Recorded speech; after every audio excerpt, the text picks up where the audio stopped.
my name is Tila, and I'm making this video to talk about bowing. As violinists, it's really easy to focus on what your left hand is doing when you're practicing, but you have to remember that your right hand is just as important.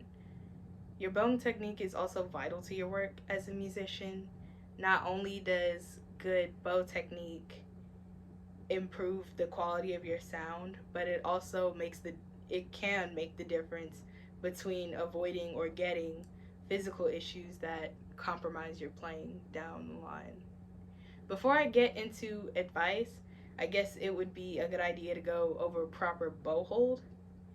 My explanation that I'm about to go through uses a bit of bow terminology, so I guess I'll go over the important parts. This rectangular block thing that you see, this is called the frog. You're going to hear this a lot in music class if you don't already hear it. This metal bit at the end is called the screw, and this long wooden part is called the stick. When holding your bow, you're going to want to bend your thumb and place it next to the frog. So it's going to be underneath your stick and like pretty much and almost in the frog, but your thumb, most thumbs shouldn't be able to fit in it, so next to it.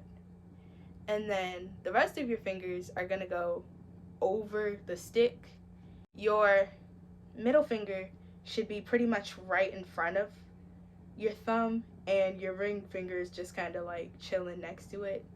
Your index finger is going to be a little further down, and it's kind of gonna rest like on the side and not like just right over like your middle and ring finger.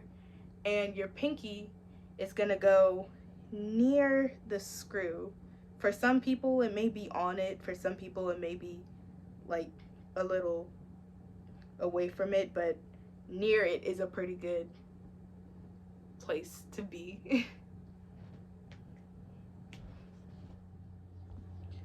Aside from your bow hold, there are going to be other aspects that you need to take into consideration when you're playing in order to get the best control and precision and overall sound out of your right hand. The biggest two, at least in my personal experience, seem to be bow pressure or weight. So, like how much you're pressing down when you play on a string, and also your bow speed, which is just like how quickly you're moving the bow along the string. At different parts of the bow, the weight of the bow is going to be different, which I guess would be easier to show you than to tell you. So I'm going to do that by playing one long continuous bow on the G string. I'm not going to change anything about my bow speed or my bow pressure. I'm going to keep it as continuous as possible so that you guys can hear the difference.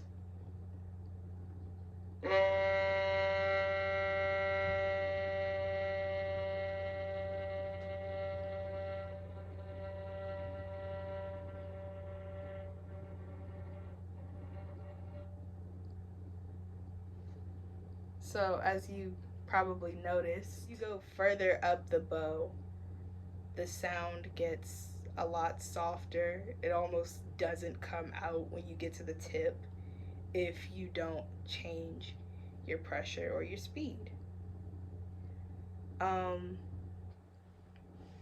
The way that I like to categorize the parts of the bow in terms of the weight you and speed you need are, well, I like to do it in three parts.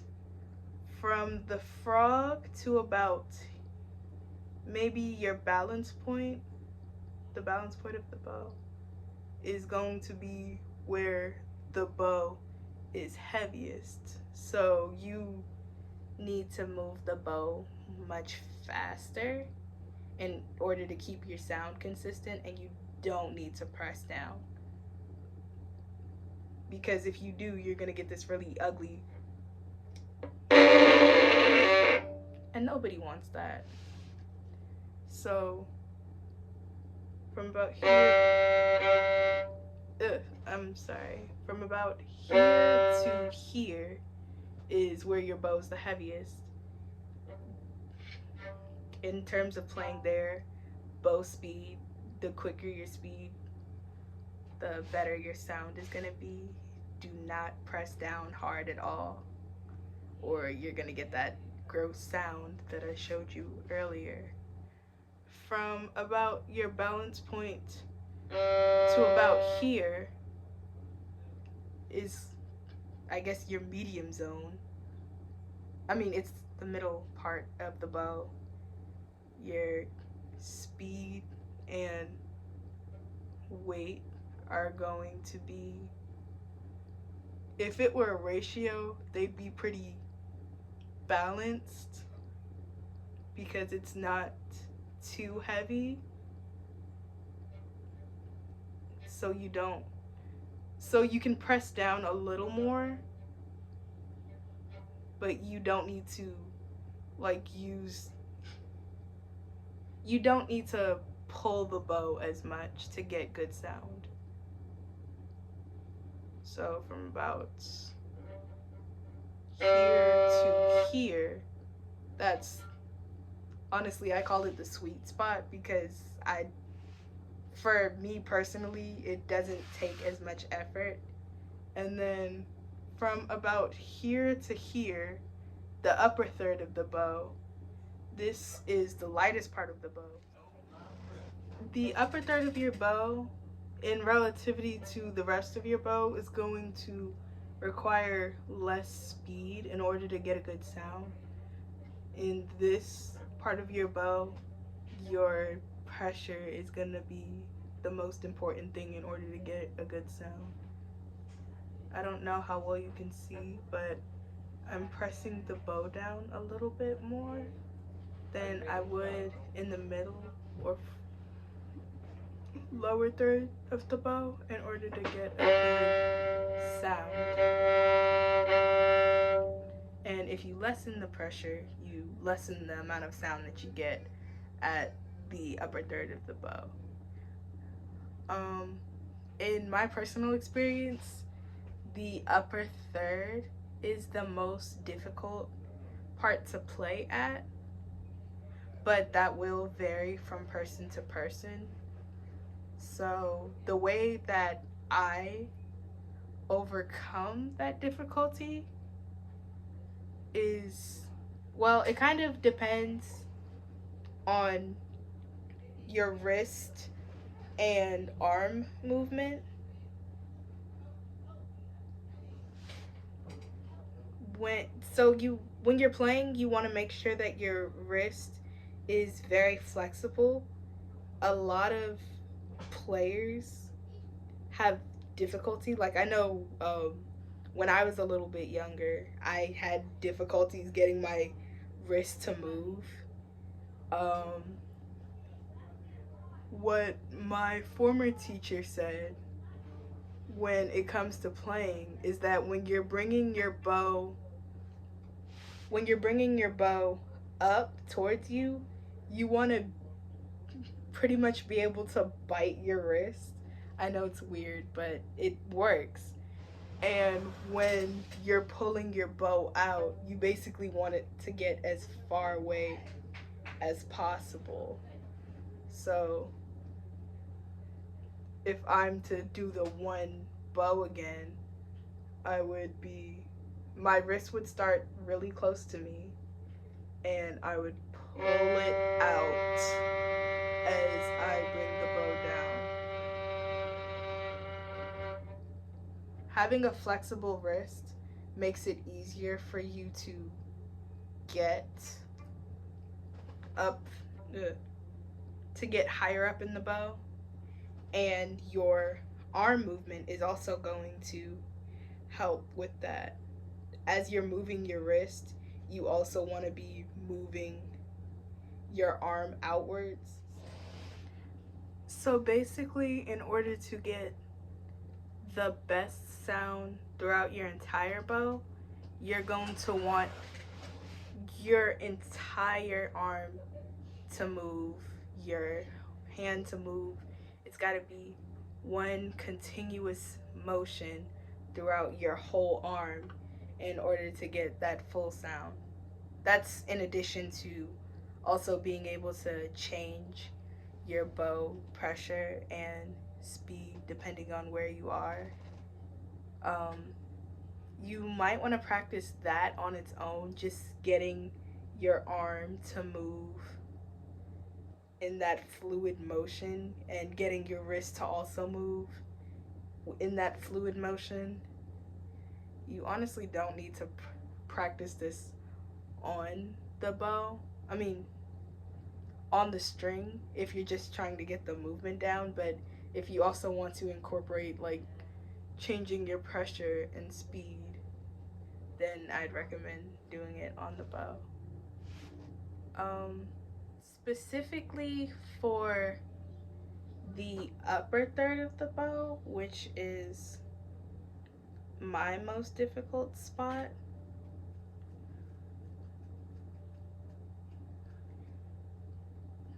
like I said earlier, pressure is going to be your best friend in that spot.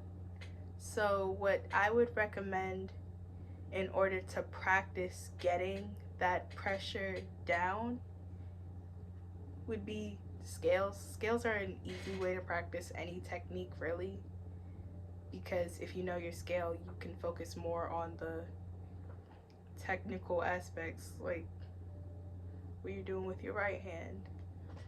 What I would recommend for doing a G major scale to work on the upper third of the bow would be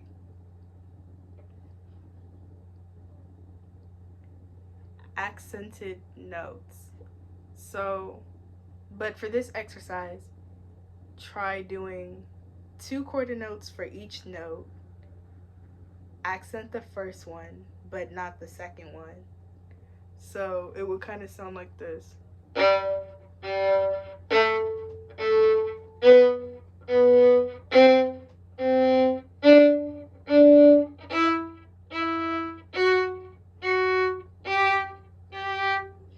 I'd recommend 2 octaves. So getting up to that G so that you can work on it with all of your strings, because getting, yeah.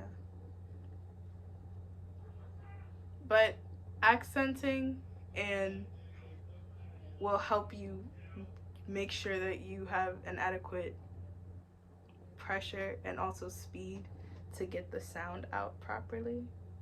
But once you get comfortable with quarter notes, I recommend doing eighth notes. Maybe you can do 4 eighth notes for each note. So, and you'd accent the first and third eighth note, so it would sound like this.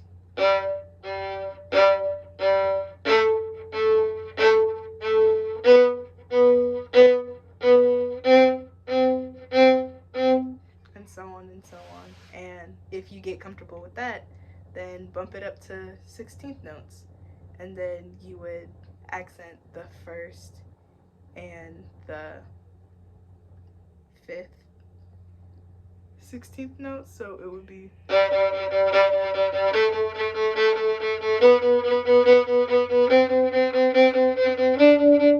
and so on and so on. That actually came from my teacher, that exercise, but I think it's very helpful in order to get you accustomed to playing at the with the upper third of the bow and getting that sound that you need. And yeah, that's it. Thank you for watching. That's it.